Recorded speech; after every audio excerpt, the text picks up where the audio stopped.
السلام عليكم ورحمة الله وبركاته. ازيكم يا جماعة؟ عاملين ايه؟ يا رب تكونوا بخير. دلوقتي كلامي موجه لشوية اشخاص انا مش هقدر اغلط فيهم ولا هوصفهم بالحيوانات، لان الحيوانات انضف واحسن منهم. مش عارفة، انا بس عايزة اسأل اللي بيربوا حيوانات اليفة في بيتهم، قطط، كلب، اي حاجة، سعادتك احساسك ايه لما تبقى بتربي قط ولا كلب، وبعدين لو جاله مرض او مش عارف تاكله فقمت طرده بره، يعني رميته في الشارع؟ ايه احساسك وانت بتعمل الحركه دي؟ يعني انا عايزه افهم. اللي سهل عليه يرمي قط او حيوان اليف رباه في بيته، سهل عليه يرمي عياله في اي داهيه، سهل عليه قوي. يعني انت وانت يعني بتبقى قاعد كده، انت مربي مثلا قط وهو صغير ولا كلب وهو صغير، وبعد كده طلع عنده مرض ما مش هينفع يتعالج، معكش فلوس تعالجه، فقلت تستسهل وترميه. ما فكرتش كده وانت متلقح، جاتك تلقيحه تاخدك او تاخدك عادي؟ ما بيجيلش كده في ذهنك او ذهنك ان القطط الشارع هتضربه؟ يعني هيلاقي اكل ولا لا؟ هيتبهدل من بعد ما كان متعود على ان هو ينام على سرير، هينام في الشارع في التلج. يعني انا مش فاهمه، يعني انا مش فاهمه اللي انتم بتفكروا فيه وانتم بترموا حاجه زي كده. ذنبي انا ايه وانا ماشيه في الشارع اشوف قط نضيف مرمي في الشارع؟ ذنبي ايه؟ قسما بالله بتاخدوا مني دعاوى، يا رب تجعلها من حدكم ونصيبكم، اللهم امين. واي حد طبعا، اي حد بيشوف قطط من اللي بتاعت اللي بتتربى في البيت بتبقى بره حد بيرميها، ما شاء الله، يعني بيدعوا عليه برضه، فيا رب تبقى من حدكم ومن نصيبكم. لما تيجي ترمي قط زي ده، مش عارف الصراحه بيجيلكوا قلب ازاي. انا واحده بتنقهر لما قطتي كانت بتخلف واطلع عيالها تبني او حتى ابيعهم او اي حاجه اديهم لاي حد، قلبي كان بيتقطع وبقعد اسبوع مكتئبه، بقعد اسبوع مكتئبه. تروح انتوا، تعالي يا مش تروح انتوا ترموه في الشارع، في الشارع ده. هو كفايه ان القط بيدعي عليكم لما بيقول يا بس يا رب ان شاء الله ده برضه من حدكم من نصيبكم. هتستسهلوا تقوموا ترموه في الشارع، تقولوا بقى ما هو اصل زي ما قطط الشوارع متعوده هو كمان يتعود. لا، هو مش هيتعود، وفي اغلبهم بيموتوا من الضرب، من قط من كلب بيموتوا من الضرب وبيموتوا، لا بيعرفوا ياكلوا كويس ولا بيعرفوا يعيشوا، بينضربوا من قطط الشارع، بينضربوا من اطفال في الشارع. انت مش، انا ما اعرفش والله، ما اعرف، مش عارفه حتى اوصفكم بحيوانات. مفيش حيوان يوصل للي انتوا وصلتوا له، مفيش حيوان بيرمي عياله. ده القطه بتاكل عيالها خوفا عليهم لو في خطر. انا مش عارفه والله، ما عارفه اوصفكم بايه. انا ذنبي ايه امشي والاقي القطط نظيفه في الشارع مرميه في الشارع بسبب شويه خنازير بترميهم في الشارع؟ يعني انا مش فاهمه. اهو الاقامه بتقوم، وربنا يجعل دعواتنا عليكم من حدكم ومن نصيبكم، قادر يا كريم. ما انتش عارف قطك او كلبك جاله مرض، وديه في اي البيوت اللي هي بتاعه التبني دي، عياده، في عيادات بتاخدهم بيكسبوا فيهم ثواب وتاخدهم.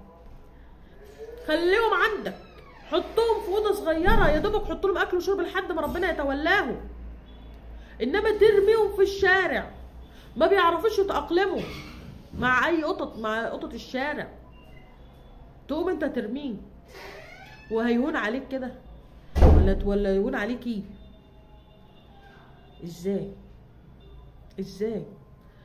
ده الكفره ما بيعملوش كده، قسما بالله الكفره ما بيعملوش كده، بيحافظوا على قططهم وعلى حيواناتهم. تيجي انت ترمي القطط كده او الكلاب كده، يعني اي حاجه اليفه بترباها في بيتك، عشان ايه؟ عشان ايه؟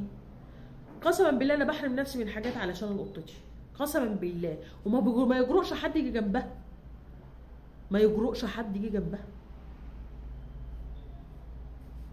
كفايه بحس بحنيتها، كفايه لما بسافر ولا بروح في حته ما بتعرفش تاكل الا لما انا ابقى موجود، دي كفايه.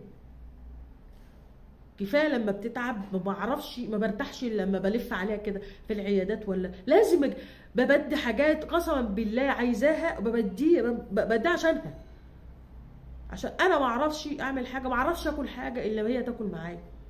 اكلها رقم واحد عندي، اكلها شربها رقم واحد عندي، تطعيمها الحبوب بتاعتها رقم واحد عندي. لازم احافظ عليها، ده ربنا هيسالني عليها يوم القيامه. تخيلوا انتوا بقى لما ربنا يسالكم على قططكم بقى، ولا اي حيوان انتوا رميتوه في الشارع، هتقولوا له ايه؟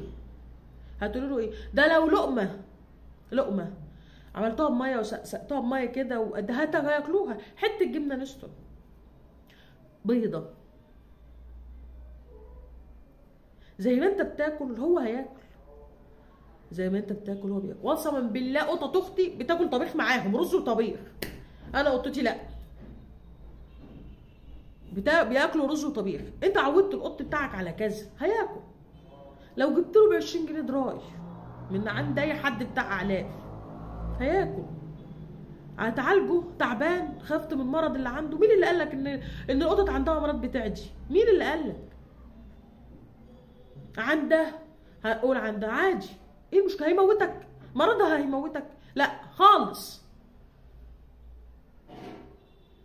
ما شفناش حد مات بسبب قطه او كلب يعني. انا مش عارفه والله، ما عارفه اوصفكم بايه. تعالى مش والله انا ما عارفه اوصفكم بايه.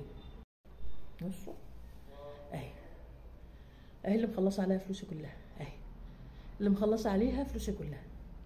تخيلوا بقى، دي اغلى ما في حياتي من بعد امي. مع امي يعني ممكن ازعل ماما وهي ما زعلش، اتخانق مع ماما وهي ما اتخانقش معايا. انتوا متخيلين؟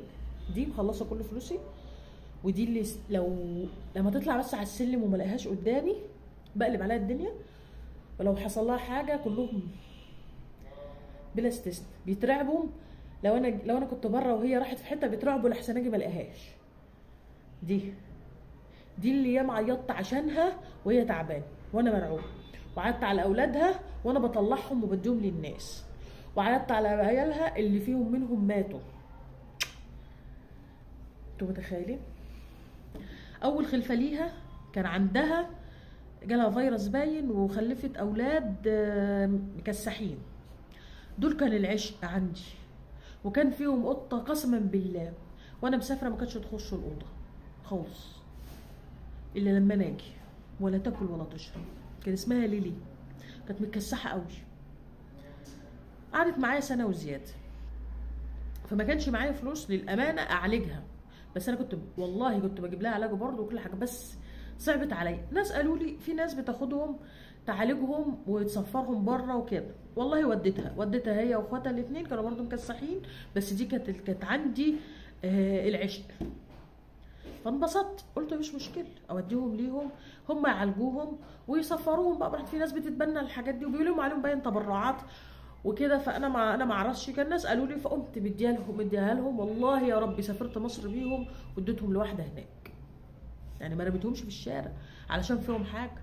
وماما ما رضتش ان انا اوديهم في حته تانية. ده بقول لك قعدوا معايا سنه وزياده. فانت تيجي يلي ما عندكش لا دين ولا اصل ولا ربايه ترمي قط اليف ولا كلب اليف اتربط معاك واطي من صغرها، تروح ترميها في الشارع التي ترمي رمتك انت واللي شجعك على كده. انا مش عارفه اقول عليكم ايه غير حسبي الله ونعم الوكيل. والقطط ده تشهد عليكم يوم القيامه. ده واحده دخلت النار بسبب قطه ولا بسبب كلب. تخيل انت بقى هتعمل ايه؟ هتتشوي في نار جهنم كده ان شاء الله. السلام عليكم.